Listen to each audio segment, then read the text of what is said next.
इस वीडियो में मैं आपको एक इंतहाई अहम न्यूट्रिएंट के बारे में बताऊंगा जिसकी अगर बॉडी में कमी हो तो कोलेजन नहीं बन पाता। और ये विटामिन सी नहीं है, पहले विटामिन सी पे बात हुई थी। विटामिन सी भी कोलेजन मैन्युफैक्चरिंग में हेल्प करता है, लेकिन ये डिफरेंट है। अब कोलेजन असल में है क्या? कोलेजन वो प्रोटीन है जो टिश्यूज को आपस में जोड़ के रखती है। बॉडी की टोटल प्रोटीन का 35% हिस्सा कोलेजन है। इससे कनेक्टिव टिश्यूज बनते हैं, इसी से कार्टिलेज बनती, मसल्स, टेंडन्स, लिगामेंट्स। आंखें कोलेजन से बनती हैं, फैशिया इससे बनता है, वो कनेक्टिव टिश्यू जो मसल्स को आपस में होल्ड करके रखता है। बॉडी ऑर्गन्स फैशिया की वजह से ही अपनी जगह पे मौजूद रहते हैं, हिलते नहीं है, जो बॉडी के स्ट्रक्चर और पोस्चर को मेंटेन रखने के लिए जरूरी है। फिर हड्डियां और दांत भी कोलेजन से मिलके बनते हैं। मतलब ये प्रोटीन बॉडी में हर जगह मौजूद होती है। और मेरा ख्याल है कि बहुत से लोग कोलेजन को बढ़ाने के लिए कोलेजन सप्लीमेंट्स खाते हैं, जबकि असल में वो एक बहुत इंपॉर्टेंट चीज मिस कर रहे होते हैं। इसका बॉडी में कोलेजन प्रोडक्शन पे डायरेक्ट इफेक्ट होता है। अगर आप अपने कोलेजन को बढ़ाना चाह रहे हैं तो जो सबसे अहम चीज है जिसके बगैर कोलेजन बन ही नहीं पाता है वो है कॉपर।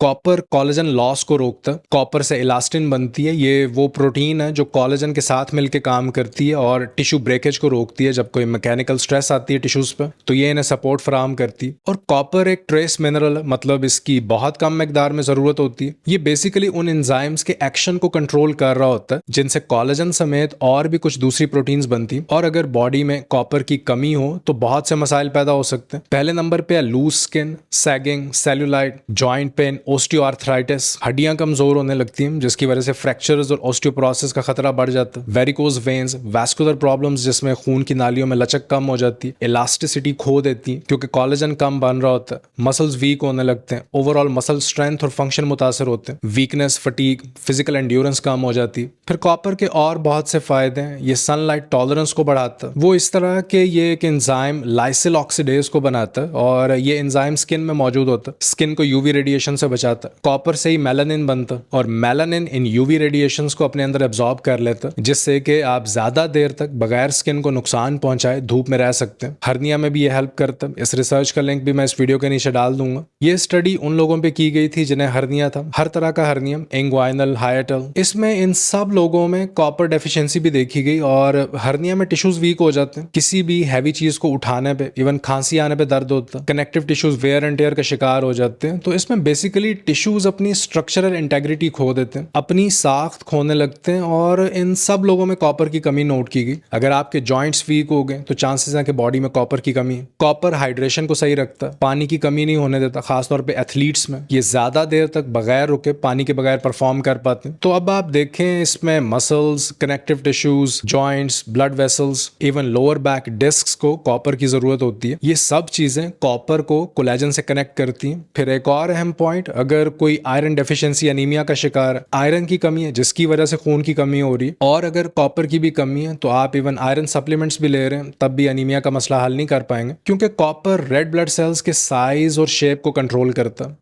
इम्यून सिस्टम के लिए बहुत ज्यादा जरूरी है। कॉपर मेलानिन प्रोडक्शन में इन्वॉल्व है, पीछे भी इसका जिक्र हुआ। मेलानिन स्किन पिगमेंट है, इवन बालों का रंग भी मेलानिन की वजह से ही होता है। तो कॉपर डेफिशिएंसी में premature greying of hair शुरू हो जाता है, वक्त से पहले बाल सफेद होने लगते हैं। कॉपर ब्रेन को सपोर्ट करता है, बॉडी के बैलेंस को बरकरार रखता है। अगर आप आंखें बंद करें और चक्कर आ जाए या बॉडी का तवाजुन बिगड़ता है तो ये कॉपर डेफिशिएंसी हो सकती है। इसकी मिसाल इस तरह है कि अगर नहाने के लिए शर्ट उतार रहे हैं और जो वो माइक्रो सेकेंड का मोमेंट होता है जिसमें आंखों के सामने अंधेरा आ जाता है या आंखें आप बंद करते हैं, अगर आपको चक्कर आता है तो ये कॉपर डेफिशिएंसी हो सकती है। कॉपर यूरिक एसिड को कंट्रोल में रखता है। कॉपर फ्लोराइड डिटॉक्सिफिकेशन में इन्वॉल्व है और फ्लोराइड आता है पीने के पानी से, और जितना ज्यादा बॉडी में फ्लोराइड होगा उतना ही कॉपर लेवल कम होगा। अब बात करते हैं उन फूड्स की जिनमें कॉपर पाया जाता है। इसमें liver, beef liver, chicken liver, sea foods खासतौर पर श्रिम्प्स, मशरूम्स, सेसमी सीड्स, तिल जिन्हें उर्दू में कहते हैं, शकरकंदी या स्वीट पोटैटो, सब्जियों में पालक, साग और दूसरी सब्ज पत्तों वाली सब्जियां, काजू, बादाम, खुश्क खुबानी, इन सब में कॉपर मौजूद होता है।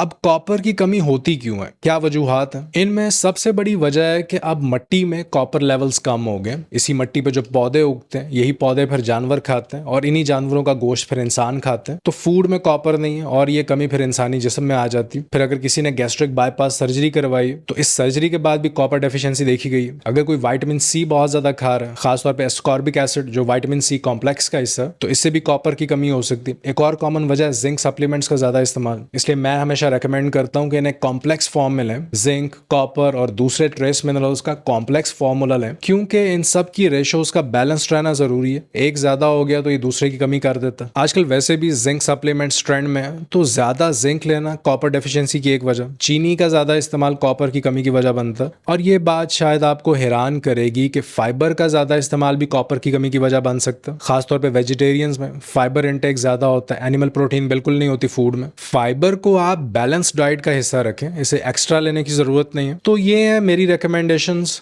इस वीडियो के लिए इतना ही। अपना ख्याल रखिए। आपसे मुलाकात होती है नेक्स्ट वीडियो में। अल्लाह हाफिज।